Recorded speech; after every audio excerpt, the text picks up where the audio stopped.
to what is written on that score. Nobody dies on their own in this.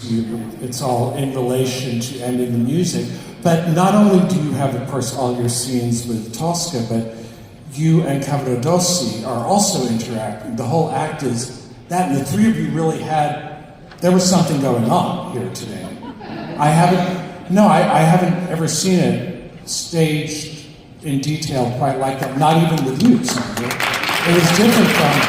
Can I tell you, the beauty of working with these two gentlemen is that not only are they amazing singers, but there are actors who are in the moment. And this music, this opera in particular, needs to be more about reactions, as Bryn said, than actions.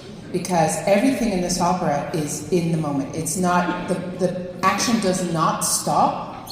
Even when I'm singing Lise Davidsen, when they're singing their arias, the action is still going forwards, unlike sometimes a Bellini, like Norma or Donizetti opera, or some of the Mozart operas. The action stops when they sing an opera because it's their inner thoughts. And then the action goes on again. So you have to have not just great singers, but great actors who react to you. And each night, that is the beauty of it, and why you say you've never seen this. Each night with these two gentlemen, it's different, and it's thrilling for me, and I can't even imagine for you all, because you could come to every show, and it would always be different depending upon how we feel, you know, Brian, Bryn, Sondra, how we are feeling that day, because we put so much of our personal selves, and tell me if I'm wrong, into our roles. Yeah. Well, okay, to what end? At the end. No, I'll get, because I want to hear this. I mean, it's clearly a tragedy at the end, but it's not just a tragedy, or that's what I get from you. What else is going on? At the end? Yes. Oh, I think Tosca feels a million different things. Being a religious woman, first off, killing yourself is a big no-no. You're going to go straight on the 2 train, you know, the express train to hell.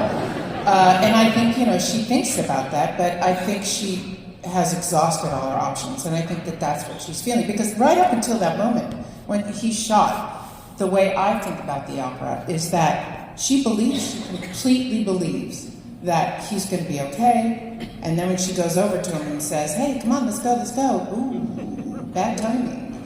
Yeah. So I think, you know, it's just, she doesn't know what to do. She panics, and she doesn't see another way out, so off she goes. Yes, true story. He corroborates. Okay.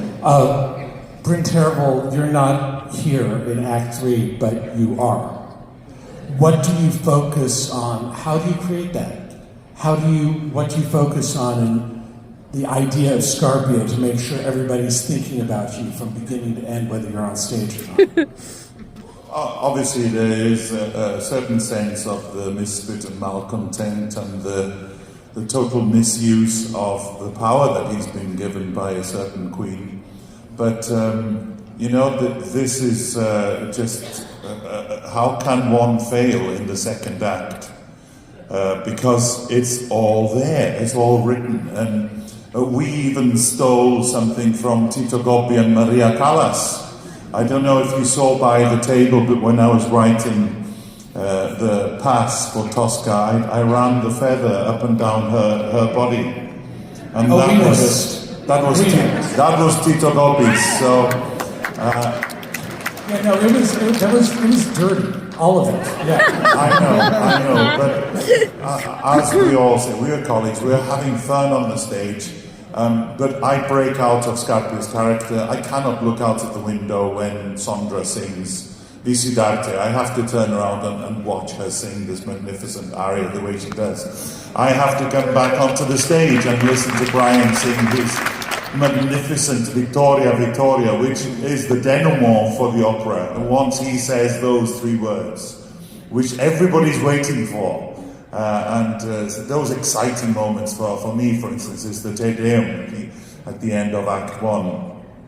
An incredible ending to an act. You were pounding yourself. Yes, that's the mea culpa, and he's then very focused on bringing Tosca into his magnificent torture chamber. I liked the whistling. The whistling. Yes, keep it in. Okay. Literally from the peanut gallery. Okay. Brian, you've done this role a lot. Who is Cavaradossi to you? In other words, at the role, is it the center of your repertoire? Is it someone you feel you know? Wow. There's a lot to relate to in the character because he's a person who cares deeply about love and about life and about the better things for the future of society and against the things that are harmful to society. And I don't think he thinks he's a revolutionary until he has to be. And I think that's something that he's kind of in a moment that is unexpected, obviously. None of this is supposed to happen, and it all happens in a day, and it seems like it happens over a longer period of time, but it really is just one day, and I think to be thrown into that and to kind of just go with it shows a sense of a character that really is a hero, just unexpected even to him. So at the end, and what I love about the character the most, I have to say, from Act 1 to Act 3, there's this carryover of their relationship that is totally different from Act 1 to Act 3 when it comes to the context of what's happening, but in the way that he has to placate her in the first act about not sleeping with another woman and all that stuff and the jealousy, it's the same thing in the end where he has to pretend he doesn't know he's going to die. And I always think he knows he's going to die because he knows who this man is. Everybody knows who this person is and knows that he's full of it. And so I think from the beginning, he's just making her whenever she's looking at him, I'm always trying to give her the love and happiness that she needs to keep going until it's over. And I think that's the best, showing so much about the character. And I have to just say one other thing. Yeah? I have never worked with a Scarpia like this. It is unbelievable. Great Scarpias. I mean, one of them's in the audience tonight, actually. But there's something so electric about what Sondra was saying about how we're really in the moment and in ways that are totally unique even to us in those moments. So I don't have to be a great actor. I have to be an exceptional reactor.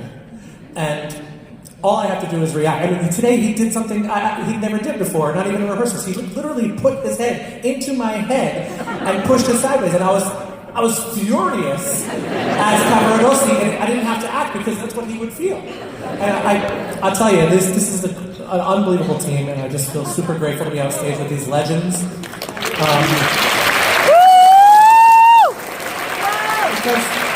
Sorry, I could go on for hours. But the truth is, I feel like it gives me the chance to take risks in ways that I never would have in my life, and it's just amazing. It's such a great feeling to feel that alive on stage, and so I hope you felt it. I feel it when I'm on stage with them every time. Okay, let me ask them their versions of that.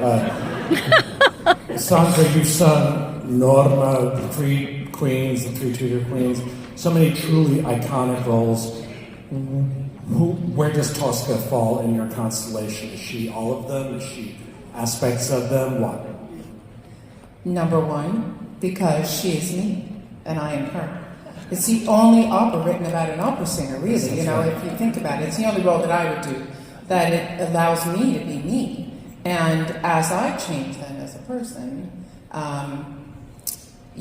Tosca changes too. And you might realize, or have seen today, that this Tosca is a little more playful and a little more in love, because I am a little more playful and a lot more in love now. So it changes how you play the character as your life changes. So yes. Bryn Terfel, it seems like this is a departure from what we know you from here, Wagner and Mozart, but is it? And where does this fall in your legendary career, I think this will be my last kind of staged Tosca. I'll do it in concert version, but staged, I've done it quite often now. And Scarpia is a very dangerous one. If you sing too much in the Te Deum, then that can really harm you for the second act. So you have to pace yourself, like I did today, I think. But he's a role that you're not very happy with, from my perspective, that I want to go back into the theatre for the next show and try and do it better. Whereas with roles like Falstaff and Figaro, this was total fun. sitting in a chair for an hour being transformed into the Fat Knight is already fun. You're already smiling before Verdi launches us into those octogenarian chords. But with Scarpia, I'm always a little bit worried and nervous. Can I ask Bryn a question? Yes, please. What voice, how does one describe vocally Scarpia? Is it a bass baritone? Is it a baritone, or does it sit in the cracks, and is that the problem with it? Yeah, it is. It sits in the cracks. Bass baritone could sing it, a bass could sing it, Yeah. and a baritone could certainly sing Yeah. it. But definitely, it's Yes. like in that middle lane. That's what I was wondering. I always wondered that. So. Yeah. I'd love to keep that up. I really would. That's interesting. But what about us in the audience? I want to ask this from you. What would you hope we would take away from an electric, as this was, performance of this specific opera? Anyone? I mean, from Bohème, I would expect certain answers. What about this? Well, on a metaphysical level, I would say that love conquers all, and that love is the most important thing, and that evil doesn't win, that love wins. But I want you all to take away that music is the most important thing in the world, and opera being just as important. Woo!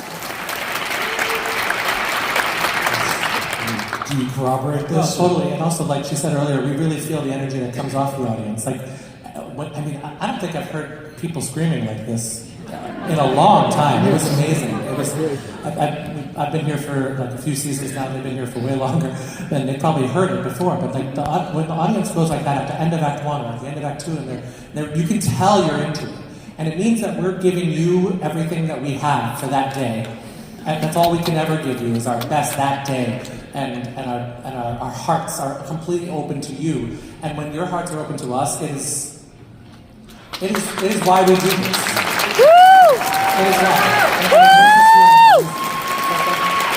And that we're telling the story truthfully and with our open hearts. That's what I think. In the moment. Well, if it's all our hard work and dedication, it was Hans Hotter that famously said the best singing of Valkyra that I ever did was in my music room. The hard work and dedication, if it's something that brings you back to the theatre because of what you saw, then our work is kind of done, and it propels us forward to achieve even more. Because team, together everyone achieves more, and it's very true.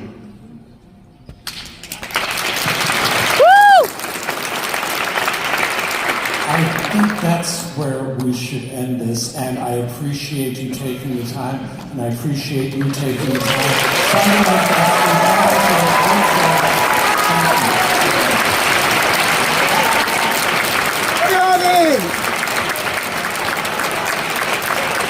Bravi!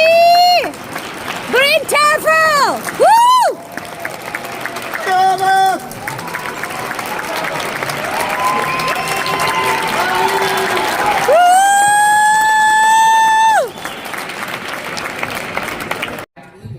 And then we give more to you, and so it creates this beautiful circle of energy.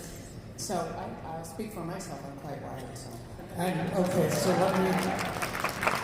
let me move to giving a little extra time, and I appreciate you giving a little extra time. And normally I would ask general questions to lead about the score, but Tosca isn't like other operas, so let me just start by saying Sondra Radvanovsky, wow.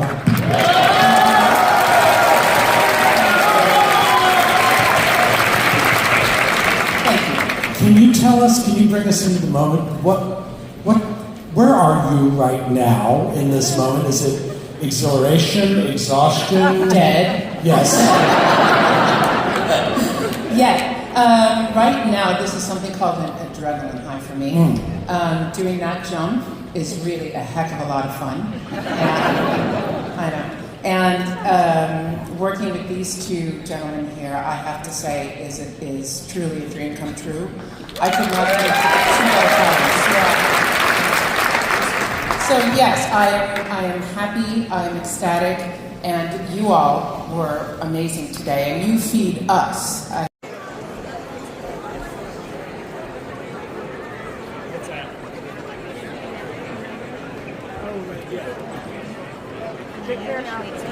Nice to meet you, Christine. Nice to meet you too.